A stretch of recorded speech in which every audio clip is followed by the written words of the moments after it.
What is going on YouTube? Hayden back making another brand new Crypto TV episode. In today's video, we're going to be looking at Litecoin, Bitcoin, Ethereum, as well as XRP to USD. We'll be looking at the current coin market cap as well as an article I found on CoinDesk. This is called Bitcoin Mining Farms Are Flourishing on the Ruins of Soviet Industry in Siberia. So I thought that was quite interesting and wanted to share that with you today. Otherwise, if you guys are new to the channel, make sure to subscribe, turn on post notifications, leave a giant thumbs up as well as make sure to smash that subscribe button because we will be doing a giveaway at 12,000 subscribers. Otherwise, let's jump into today's video. So before we jump into the charting and the current coin market cap, I want to start off with this this article right here. I also read your comments and you guys want me to speak a little bit slower, so I'm going to try really hard to speak slower and easier, and give me some feedback on it. And I did read your comments about the China articles that I was talking about the past couple of days, so thank you for reaching out and responding to those. I do appreciate that greatly. But as you can see, this article, Bitcoin mining farms are flourishing on the ruins of Soviet industry in Siberia.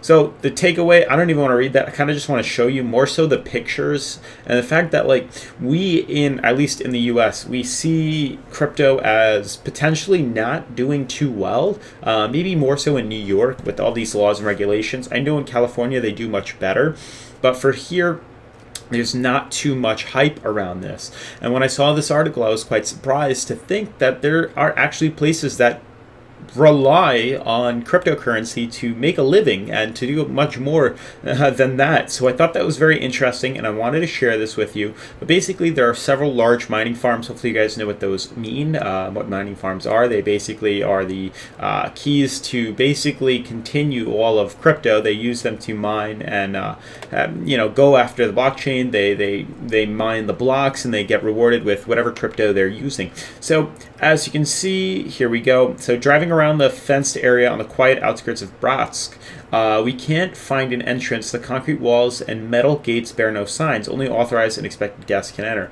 My accidental driver, Ivan Kep, is the head of security at a large mining facility in Bratsk called Bit River. But we're visiting his company's smaller competitor, Minery. We call the CEO and he lets us in to a fenced piece of land with 26 metal containers buzzing loudly and covered with rotating fans. So basically all of these host mining rigs and cryptocurrency mining rigs, which is wild to me because this is absolutely massive of an industry and it's all electronics and it's all wired to basically produce the money in crypto that they can then confirm and turn into cryptocurrency. So basically, let's see.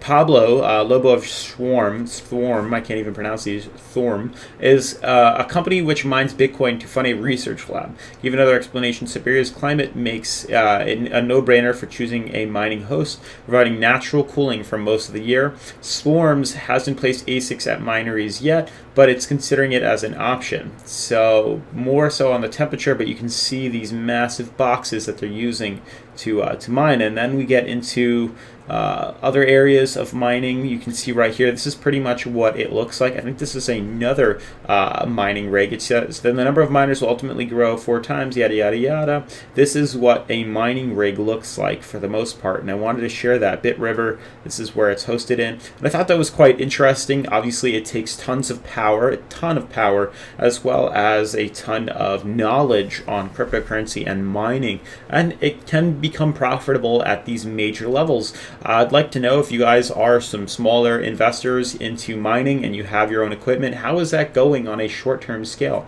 I know it's very hard to compete with these bigger companies, and I know there's also options of cloud mining where you can rent out these systems from far away, so that's another option. Otherwise, guys, moving into the current coin market cap, you'll notice top 10 cryptos seem to be doing okay. We're in a consolidation formation. Literally Bitcoin is just flatlined completely. Everything is flatlined, no volume, no movement, just sideways trading without any sort of given notice.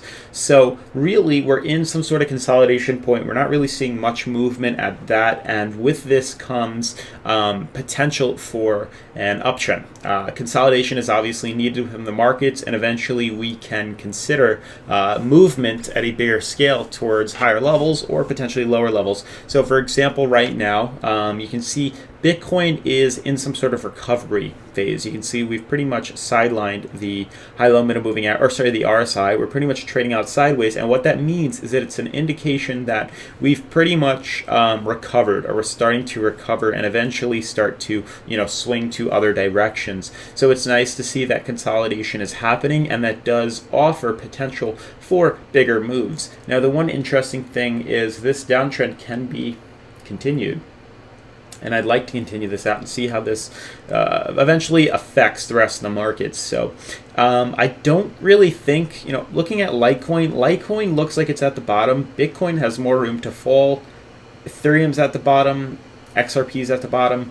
So it's tough. Bitcoin can retrace lower. There's obviously some lower supports that it can go down to. Hopefully it doesn't, fall to levels as low as $8,800. It's possible, but I guess for the most part, anticipate retracement within Bitcoin to levels as low as $8,800 before we see any sort of median and uptrend. We're really looking for any sort of confirmation of a break above this line right here. This is pretty much the resistance. This is what we need to be able to break through in order to head up to higher levels. Now, I do want to jump into the other cryptos. Let's look at Litecoin. Litecoin is oversold right now. It is extremely low. And you'll notice that I did actually draw out a descending wedge. I do want to delete this one. I don't think we really need it right now. You'll notice for the most part we're in this downtrend right now within this channel, and it's pretty much just forcing the coin down to lower and lower levels. Now it looks like consolidation is needed, and honestly, to give you my general, observation and consideration in regards to a potential break to the upside, we're really looking for consolidation right now within this market, and then potentially a bigger break up to this box right here.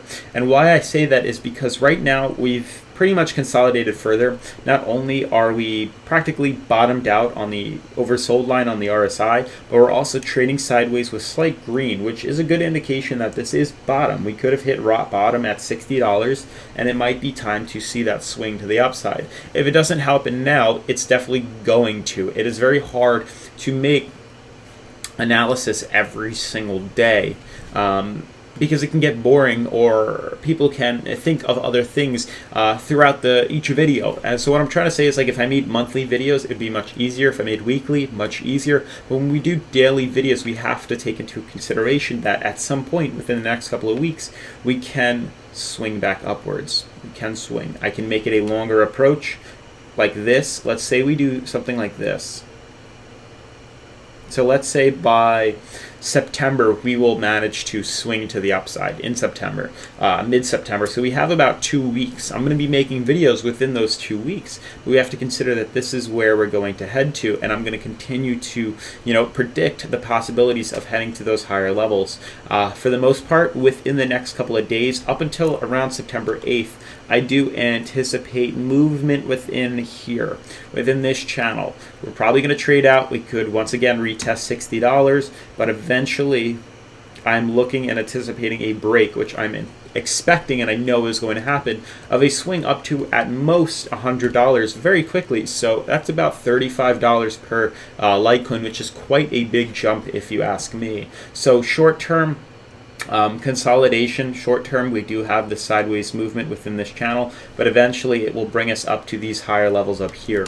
So with that, moving on to Ethereum, another coin that's in recovery, you can see it is also extremely oversold, trading sideways right now. There is an interesting downtrend, and I want to continue these because I want to see how the coin reacts with this. A lot of people might end their downtrend right here where we broke bearish, but I want to continue this out and see how we react towards it as we get closer. So short term, I do think we're going to trade out sideways on this $168 level we're at. Trade out till about September 5th, and then we could potentially see a rise in the coin up to as high as $237 to a potential low of $214.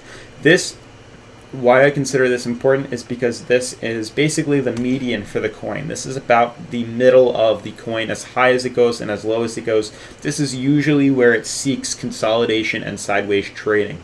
Lastly, to cover XRP, which is once again in a major descending wedge, a closing wedge, you'll notice it is once again having difficulties breaking its downtrend, but I do think that's coming to an end very soon. We have about 2 or 3 more days actually before we see a retestment of major support at 24 cents, and this could, potentially spark a move to as high as 36 cents. From 25 to 36 is about 11-cent jump. So I think all the coins are extremely undervalued. I think we're due for some bullish momentum, but do understand that the lower we go away from the high-low MMA, the more chances we have to swinging back upwards very quickly.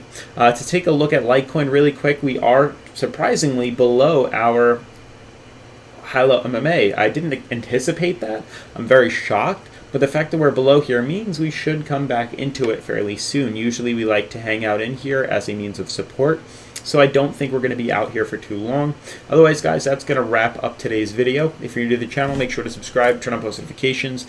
Giveaway at, I believe, 12,000 subscribers, and I'll see you in tomorrow's episode. Peace.